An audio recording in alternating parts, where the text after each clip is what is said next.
Bonjour, je remercie les responsables de la Sapinière de me donner la parole aujourd'hui. Je m'appelle Abbé Arnold Trauner, autrichien de nationalité. J'ai été ordonné dans la fraternité Saint-Pédis à Salzgitter en 1994 et j'ai ensuite exercé mon ministère sur différents continents, c'est-à-dire en Autriche d'abord pendant 2 ans, ensuite au Gabon et aussi en Nouvelle-Zélande, au pays anglophone donc, et ensuite encore au Gabon et finalement en Afrique du Sud, au Zimbabwe et au Nigeria pendant quelques mois. Je me trouve au bout d'une année sabbatique qui m'a fait beaucoup de bien et dont j'ai profité pour me refaire une santé aussi bien physique que spirituelle et intellectuelle.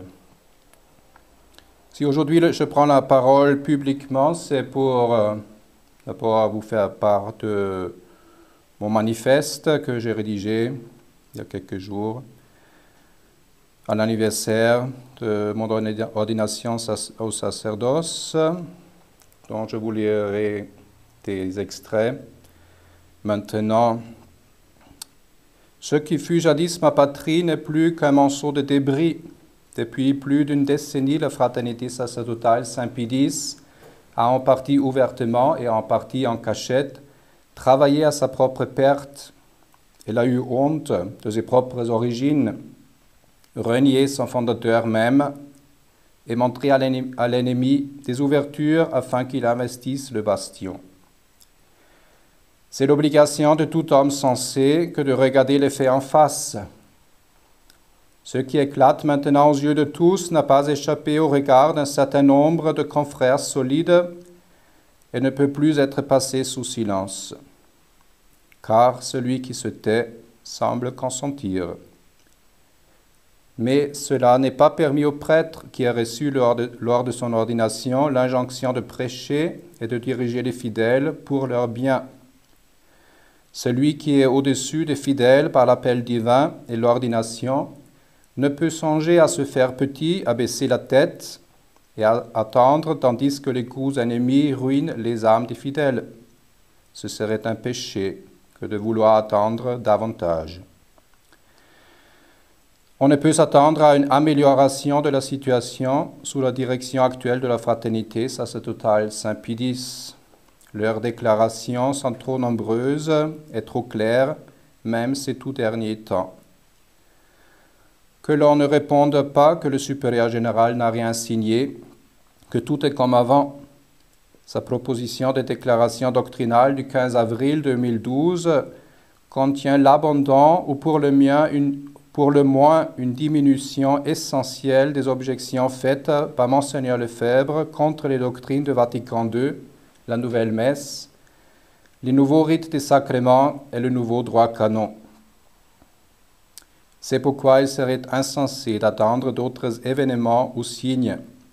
Que Rome entreprenne, oui ou non, une nouvelle tentative de mainmise sur la fraternité sous la direction actuelle de celle-ci n'a aucune importance. La fraternité est tellement affaiblie dans ses principes d'action et de combat que son assimilation aux idées post-conciliaires et post-modernistes n'est plus qu'une question de temps et de nuances. Que l'ennemi, une fois que les portes d'entrée lui sont ouvertes, décide de raser, de brûler ou de conserver le bastion pour ses propres fins, cela n'a que peu d'importance, alia iacta est. Voici l'essentiel de ma déclaration du 25 juin de cette année. Je voudrais d'abord jeter un petit coup d'œil sur le contexte en langue allemande de la fraternité Saint-Pédis. D'abord, ce qui concerne son actuel dirigeant, l'abbé Schmidberger. Avant son entrée au séminaire de Cône, il écrivait des articles pour le magazine allemand Die Einsicht, qui à l'époque publiait des textes défendant la foi et l'Église de toujours. Des prises de position sédévacantistes y sont aussi présentes que des traductions de textes provenant de Jean Madiran ou de l'abbé de Nantes. Il n'avait donc à cette époque pas de scrupules pour se mettre aux côtés de ceux qu'aujourd'hui, et depuis longtemps, il rejette comme contraires à la foi. Pourtant, il s'agit là de discussions tout à fait légitimes sur des sujets théologiques importants et n'ayant pas fait l'objet de déclarations dogmatiques. L'abbé Schmidberger déclarait dans un sermon qu'il prêchait lui-même au séminaire de Salzkofen pour son jubilé d'argent, le 8 décembre 2000, qu'il se reconnaissait tout à fait indigne de la grande grâce du sacerdoce et qu'il avait commis certes quelques fautes ou imprudences, mais qu'il n'était conscient d'aucune faute grave, que le lecteur juge lui-même de l'opportunité d'un tel propos.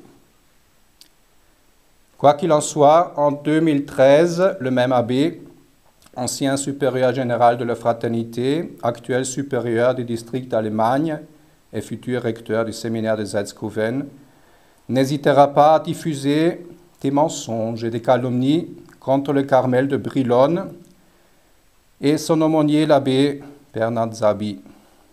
Ces propos seront repris dans le bulletin interne de la Fraternité Cor Unum de juin 2013, malgré la rectification intervenue entre-temps par les intéressés. Ainsi, la maison généraliste s'approprie les mensonges de l'abbé Schmidberger, qui se dévoile comme démagogue de grande envergure. Le deuxième personnage qui dirige les pays germanophones, c'est l'abbé Niklas Pflugger, premier assistant au supérieur général.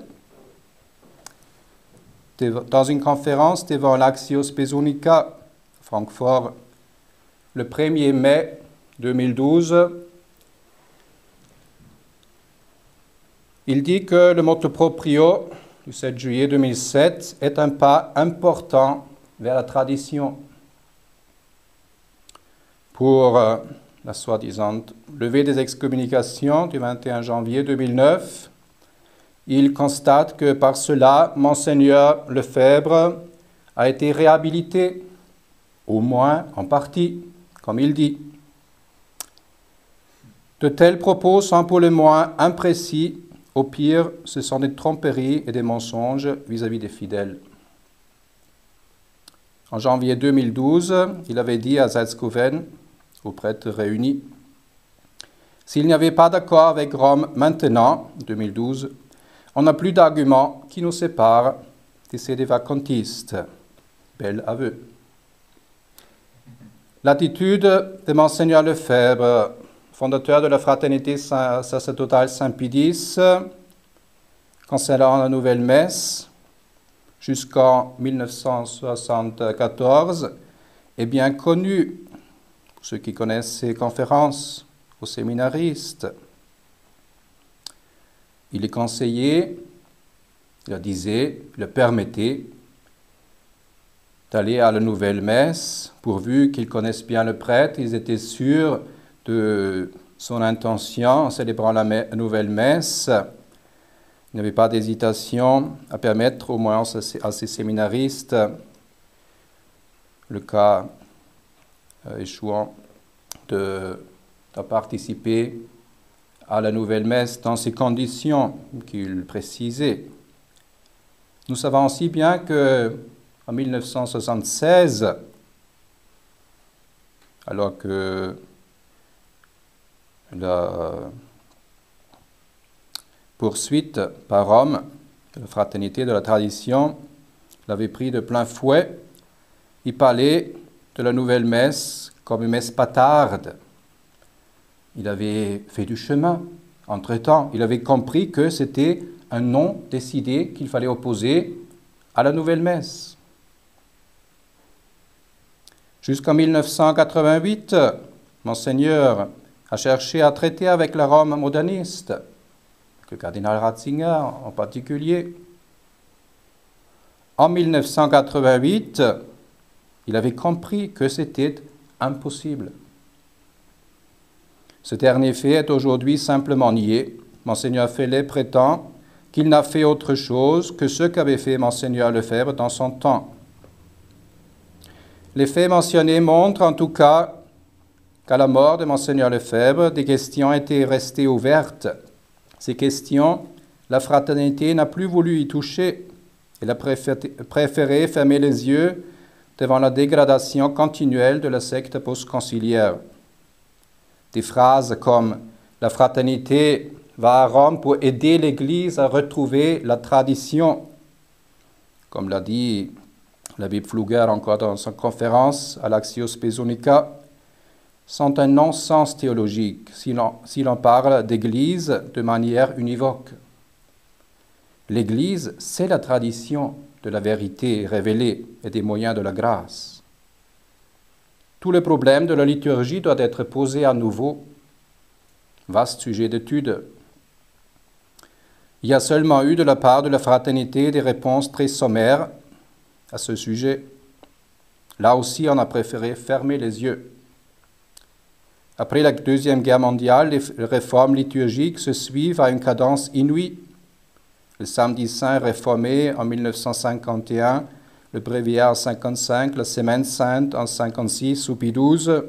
Ensuite, Jean XXIII continuera sans discontinuer en promulguant le Code des rubriques en 1961 avec la réforme qui s'ensuit du Bréviaire du Missel dit de 1962.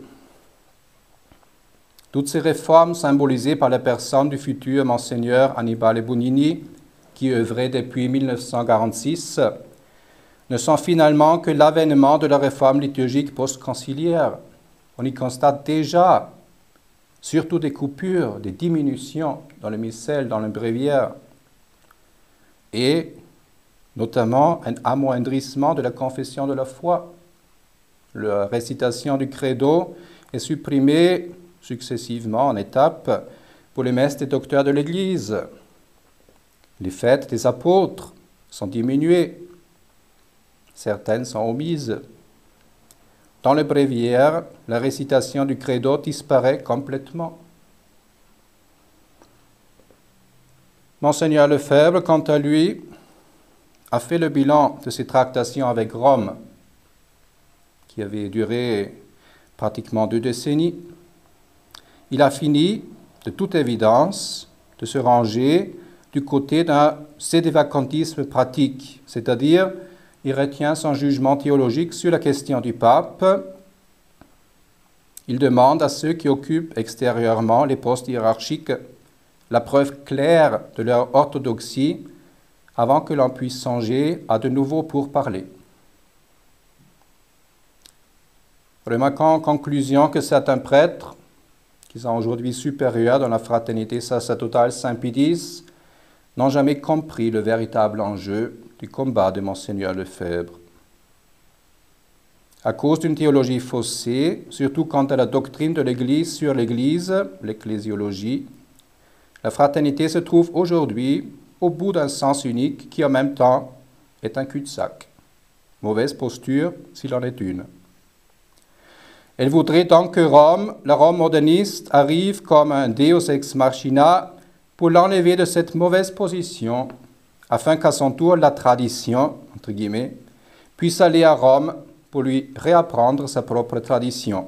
Évidemment, le serpent mord sa propre queue. Contrairement aux apparences, la déclaration du 27 juin 2013 n'a rien changé aux faits. Ce n'est qu'une légère correction des aberrations théologiques par l'affirmation de la vérité, sans désavouer les erreurs de 2012. En 2013, le site Internet du district de Pologne annonce non seulement les ordinations dans les séminaires de la fraternité, mais aussi celles d'instituts déjà ralliés à Rome. Prêtres et fidèles doivent prendre les faits au sérieux. Ils doivent écouter, examiner et, au besoin, s'approprier les arguments de ceux qui dénoncent cette folie suicidaire. Les conséquences peuvent paraître sombres. Comment l'Église de notre Seigneur peut-elle encore opérer de nos jours? Pourtant, nous savons que nous nous trouvons dans un combat apocalyptique contre la bête et ses suppôts. Il ne s'agit donc pas de supporter en silence, mais de confesser notre foi tout haut. toute la foi, comme l'Église nous l'a transmise, pour la plus grande gloire de Dieu et le salut des âmes immortelles. Dixit.